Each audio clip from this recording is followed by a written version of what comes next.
Muy buenas a todos, ¿qué tal? Voy a cambiar un poco el formato del vídeo, lo voy a hacer con la pizarra, que la tengo a modo de guión. Si no se ve bien por las condiciones de luz o porque está muy lejos, ¿vale? No hay problema, porque simplemente la utilizo yo como guión y os voy a ir explicando las cosas según las vaya haciendo, ¿vale? Os voy a hablar sobre el SIT, o lo que conocemos como Sprint Interval Training, y que yo lo uso mucho para los corredores de medio fondo o para aquellos que quieren preparar pruebas de resistencia, pero de media y corta duración. ¿Vale? Un SIT se podría asemejar a lo que duraría pues una carrera de 400 metros, aunque en tiempo sí que suelen ser menores, ¿vale? Hablamos de SIT cortos y de SIT largos. Los SIT cortos o el sprint interval corto serían de 6 a 15 segundos y equivaldrían pues a una velocidad que llamamos all out, es decir, dándolo prácticamente todo a 60, 100, 150 metros. Los intervalos más largos los podríamos meter dentro de los 20 a 30 segundos. Los protocolos habituales dentro de la literatura habitual son de 30 segundos y se suelen hacer en cicloergómetro, es decir, en bicicletas de laboratorio, registrando vatios, y hablaríamos, si hablamos de carrera, de 200 a 300 metros. Pensar que una gran marca de 400 metros de un atleta muy potente está alrededor de los 40 y tantos segundos. Entonces son distancias un poquito menores, ¿no? Estamos hablando de velocidades all out, es decir, que prácticamente no podríamos hablar de porcentaje del consumo máximo de oxígeno o de la velocidad del consumo máximo de oxígeno. Además, esa velocidad no es fácil de determinar. Entonces, ¿cómo podemos entendernos más fácil? Pues podemos entendernos de una manera muy sencilla, y es como se ha hecho en el atletismo siempre, en base al tiempo máximo o a nuestro mejor rendimiento en una distancia de 400 metros. Es decir, haríamos un intento de 400 metros a la máxima velocidad, obtendríamos un resultado y a partir de ahí pues simplemente calibraríamos nuestro porcentaje, por encima o por debajo, ¿vale? Normalmente los SIT cortos suelen ir al 105% de esa velocidad o de nuestro mejor intento en un 400 metros. Los SIT más largos, los intervalos más largos, de 20 a 30 segundos, van por debajo, obviamente, porque si no, no podríamos hacer mucho más de un par de ellos de manera seguida, o al menos unos cuantos, ¿vale? Entonces hablamos del 87 al 95%. En todo, la recuperación tiene que ser amplia, si no sería imposible ni siquiera acercarse al rendimiento del primer intervalo, ¿vale? Entonces, lo mismo, hablamos de 3 a 8 minutos de recuperación, ¿ok? Dicho lo cual, todos van a tener una respuesta fisiológica asociada.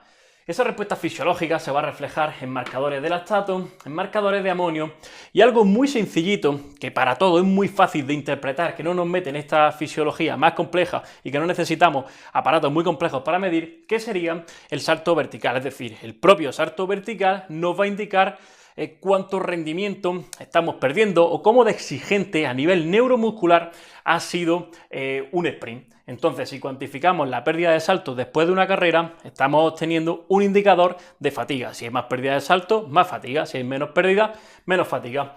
Lógicamente, los intervalos más largos van a tener probablemente respuestas de todos esos indicadores de lactato, de amonio y de salto, van a tener respuestas más agudas o más notables que los intervalos más cortos, aunque curiosamente los intervalos más cortos tengan más intensidad. Esto es por una cuestión puramente metabólica, más tiempo produciendo o tirando de energía de manera muy rápida, un combustible muy rápido, produce respuestas pues de lactato superiores, de amonio superiores, y lógicamente eso se va a relacionar con una pérdida tremenda del salto vertical.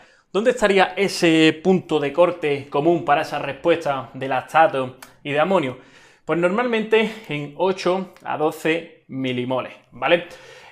Cuando hacemos intervalos más cortitos, como ponía aquí antes, de 6 a 15 segundos, aunque sean muy rápidos, no vamos a desarrollar más de 8 a 12 milimoles de lactato y por lo tanto eso significa que vamos a poder seguir manteniendo la velocidad o la potencia en el salto vertical, por ejemplo.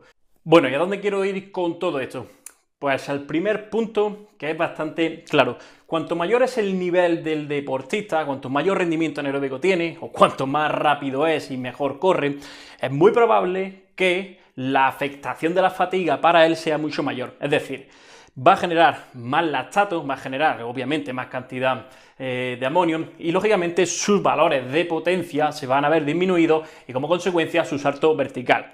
Es decir, que a la hora de soportar sprint repetido, el deportista más fuerte, mejor técnicamente, que mejor corre y que tiene un perfil de fibra más rápida es el que se va más afectado. Así que si está en esa situación o si tienes deportista en esa situación, pues al principio que empiecen con el entrenamiento de intervalos de alta intensidad, en este caso con el sprint repetido, si están mejorando la resistencia, es muy probable que aguanten mucho menos volumen y que necesiten recuperaciones bastante más amplias. Bien, el segundo punto donde quería llegar ya lo dejaba caer en el vídeo que subí anteriormente.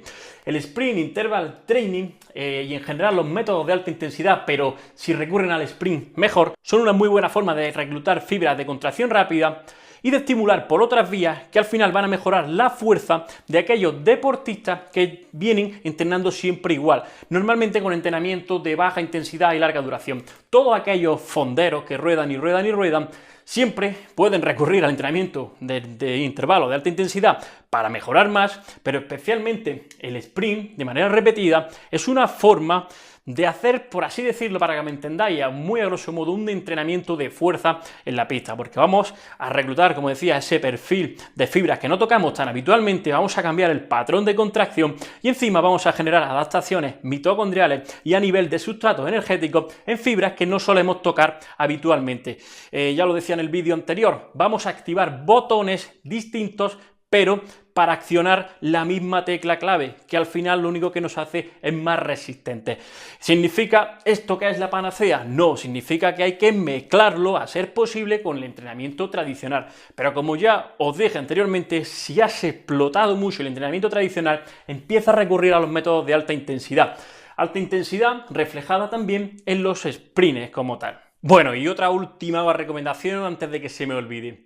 Lógicamente estáis viendo que la respuesta fisiológica, sobre todo de lactato, que es lo que más controlamos, en los intervalos cortos es menor, ¿no? Estamos hablando de 8 a 12 milimoles. Intervalos más largos se hacen muy sufridos y requieren muchísima energía durante más tiempo y por lo tanto la respuesta del lactato es mucho mayor. Ya hemos visto que podemos meternos en 20 y tantos milimoles y algún atleta llegará a 30. ¿Qué quiero decir con todo esto? Pues si os hablaba de que no hay que tener mucha frecuencia de entrenamiento para ningún tipo de entrenamiento de sprint, de intervalos de sprint, sí es verdad que menos frecuencia aún para intervalos tan exigentes como estos, que se parecen mucho a la distancia y a las intensidades competitivas. Es decir, todo lo que se asemeje a la intensidad competitiva de un 400 lo vamos a hacer de forma menos periódica que el resto, ¿vale? Entonces, puestos a meter frecuencia de trabajo y más sesiones y a estimular por una vía más frecuente, siempre nos vamos a ir a este tipo de intervalos, ¿vale? Intervalos más cortitos, que son más tolerables y sobre todo el uso de este tiempo también es mucho más llevable para la mayoría de la gente. De esto tiene mucho escrito, por ejemplo, Martin Gibala y algunos compañeros de investigación suyos, que son auténticos expertos en el entrenamiento de intervalos de alta intensidad, especialmente en el SIT. Este señor ha hablado muchas veces sobre el uso de intervalos más cortitos para conseguir prácticamente los mismos efectos a nivel oxidativo y encima son mucho más soportables a nivel psicológico. Por lo tanto, repito, una respuesta fisiológica menos exagerada, una respuesta psicológica más llevadera, así que blanco y en botella. Son intervalos para hacer de forma más frecuente y, bueno, más llevables, por así decirlo, ¿ok? Todo esto se mezcla con su entrenamiento de fuerza, estimulando distintas vías, cargas altas, cargas bajas, cargas medias, y tenemos un entrenamiento súper completo para mejorar la resistencia y salir de punto de estancamiento. Y bueno, nada, poco más. Recordaros que son métodos muy exigentes, que como veis tienen una respuesta a nivel fisiológico bastante potente y que necesitan de recuperaciones amplias. Es decir, no podemos recurrir a hacer este tipo de entrenamiento 4 y 5 días a la semana, no te diría incluso que ni 2. Podrías hacerlo 1, 2 veces quizás, mezclando con algún entrenamiento de alta intensidad más bajito también, y a su vez con los rodajes habituales. Todo eso ya genera un volumen interesante, y es que la clave para ser un gran deportista, en el caso de la resistencia, lógicamente es hacer mucho más volumen y hacer mucho más entrenamiento. Dentro de la coherencia, lógicamente, y sabiendo que más no tiene por qué ser mejor, pero es bastante lógico pensar que quien más entrena, más mejora, ¿no?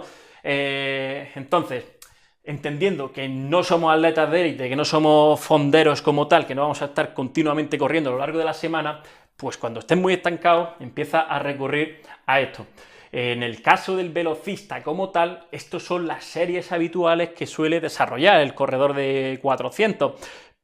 Significa esto que es un entrenamiento de velocidad, que está diseñado para la velocidad como tal, pero que en otros perfiles puede ayudarte muchísimo a la mejora de la resistencia. Así que nada, espero que os haya sido útil, que os sirva para mejorar, que lo podáis integrar dentro de entrenamiento. El objetivo de todo esto es siempre contar ciencia como tal, pero de manera aplicada, porque ya sabemos que muchas veces el laboratorio se aleja muchísimo de la práctica. Pero en fin, esto sí que es la forma de entrenamiento habitual, como decía, en los corredores de 400 y que podéis aplicar al entrenamiento de resistencia como tal, especialmente para aquellos que preparáis pruebas de medio fondo. Sin más, no me extiendo y nada, nos vemos en el próximo vídeo. Un fuerte abrazo.